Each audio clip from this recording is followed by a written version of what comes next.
Good morning, everybody. I'm sitting in my car here in South Boston. I'm taking some people out to teach them a little bit of history in a little while. But I've got a few moments here to relax, watch some state troopers go by and this, that, and the other. Watch the world go by, in a sense. Anyway, I'm going to use that time to explain how a bond market works. People have asked me, how do bonds work? It's not very complicated, but people like to make it a bit complicated, so ordinary people will not understand how it works. But I will simplify it so everybody will understand. A government spends frequently more money than it raises in taxation. That excess amount of money is referred to as a deficit.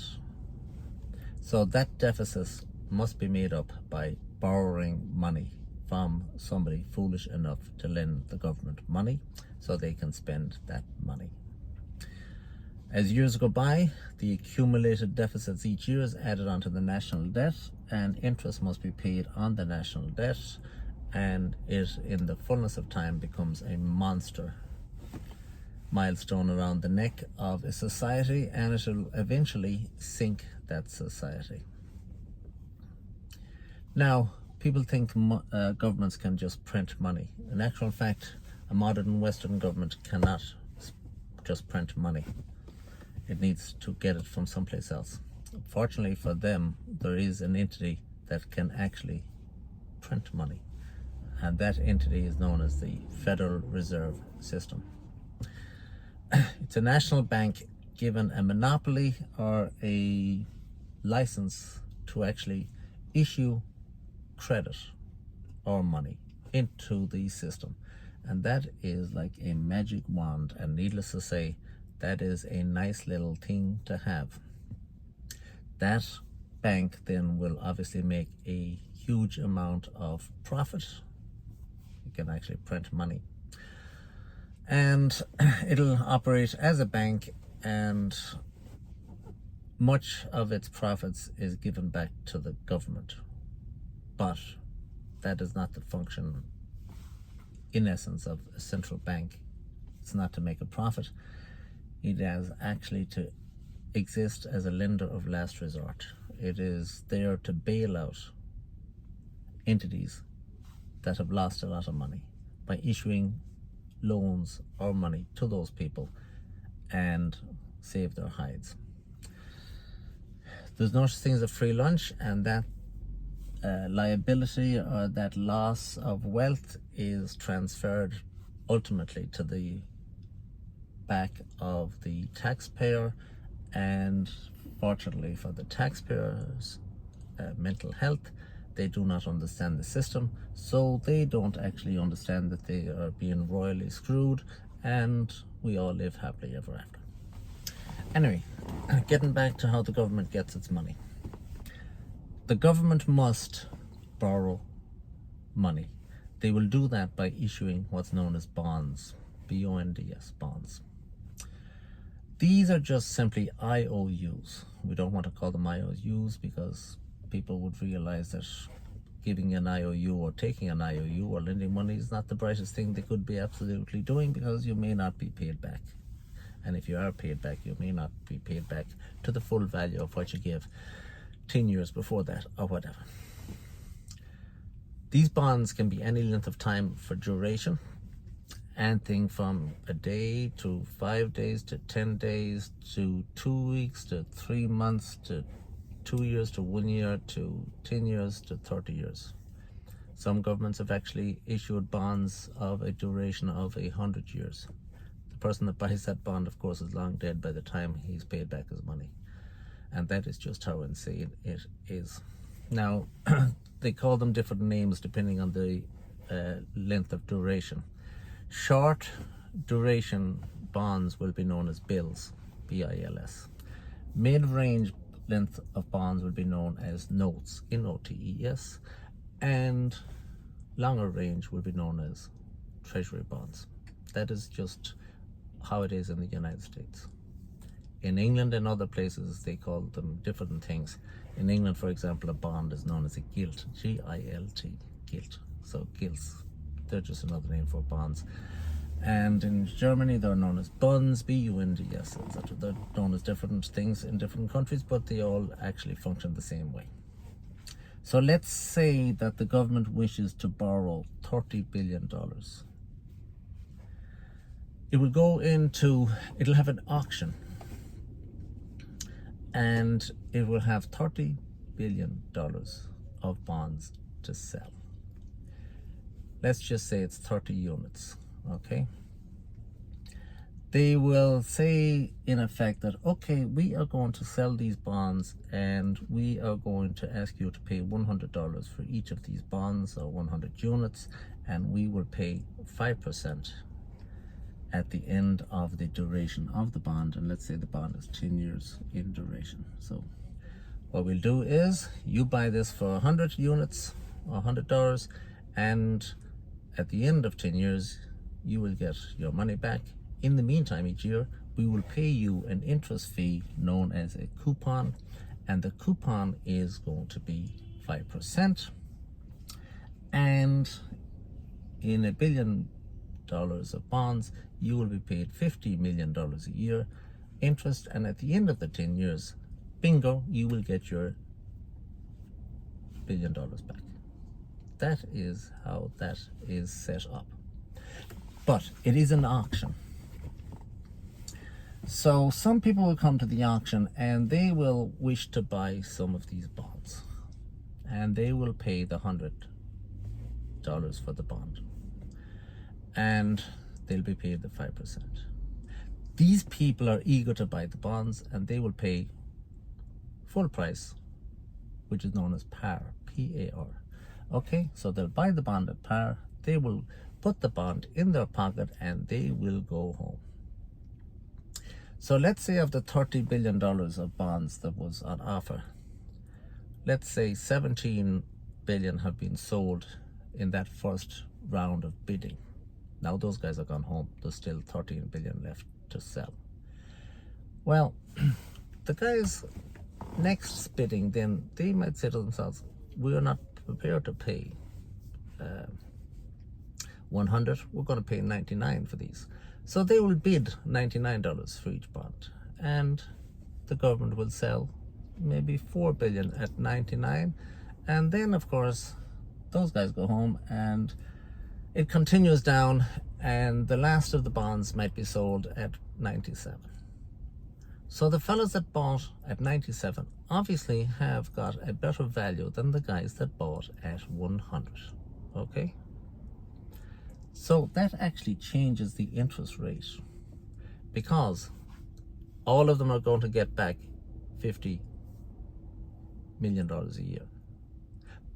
And if you had paid the 100, that is 5%. But if you paid 97, it's obviously more than 5%, because your principal is smaller, but your interest rate is larger. So you might be actually paying, I'm not doing the calculations now in my head, but you might be paying, might be being paid 5.1% for that particular bond. And that is how the auction goes. If it is a successful auction, you will get your entire $30 billion sold, and you will get X amount of money. If it's a good auction, you'll get close to the $30 billion. If it's a slightly bad auction, you'll get slightly less than $30 billion. But the bottom line is, at the end of the day, like no different than going to a mart selling 30 calves, you will be going home with money and the job done. And that is how a bond auction works. So there's different prices. Now, not everybody can bid on these government bonds. There is, I believe, 15 primary dealers. These are big banks, and they are the only ones that will be able to purchase these bonds. So at the end of the day, $30 billion of bonds have been sold. Now, if there's strong auction, it means there's more buyers, which means most of the bonds might be sold at par, which is 100. Okay? The amount of buyers, the amount of bids that's put into an auction, we'll say selling $30 billion, the total amount of bids might be, for example, $75 billion of bids will be put in. So there's 75 billion bids put in to cover 30 billion, and that is referred to as the bid to cover ratio, or ATIO, which is 2.5. That is about normal, that is about a success. Now, the difference between the highest price paid and the lower price, which took to sell the final dribs and drabs of the 30 billion, which is maybe from 100 down to 97 or whatever. That difference is known as the tail, okay? You want that tail to be very tight, because the bigger the tail, it means the harder it was to sell the entirety of the bonds. You do not want a big tail. So you will always hear people referring to the bid to cover ratio and the tail. Those are the two things that's described with bond, and that takes care of the selling of the bond, okay? God forbid the day comes when there are not enough bids to cover the entire 30 billions. Let's say, for example, there was the total bids bid at different prices, of course, would be about $27 billion. That then is what would be referred to as a failed auction, because they didn't even get enough buyers to cover the amount of supply at any price whatsoever. To my recollection, which is pretty good, that has only happened maybe once in the entire decades that I've been following the bond markets. It's not a very good thing. So the bond market, the bond auction has to be cancelled, and it's not good. That has happened once. I only remember that happening once, but I suspect it's going to be happening very, very shortly, very, very soon, especially over in England, France, and Germany, where there is, as I speak, talk of confidence being lost in the bond markets. Now, that's how the government gets its money.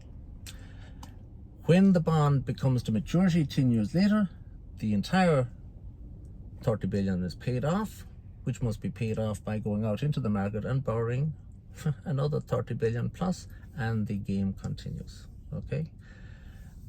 As long as the interest rates are relatively low, this can be sustained for quite a while, because the interest rates paid every year is not very onerous.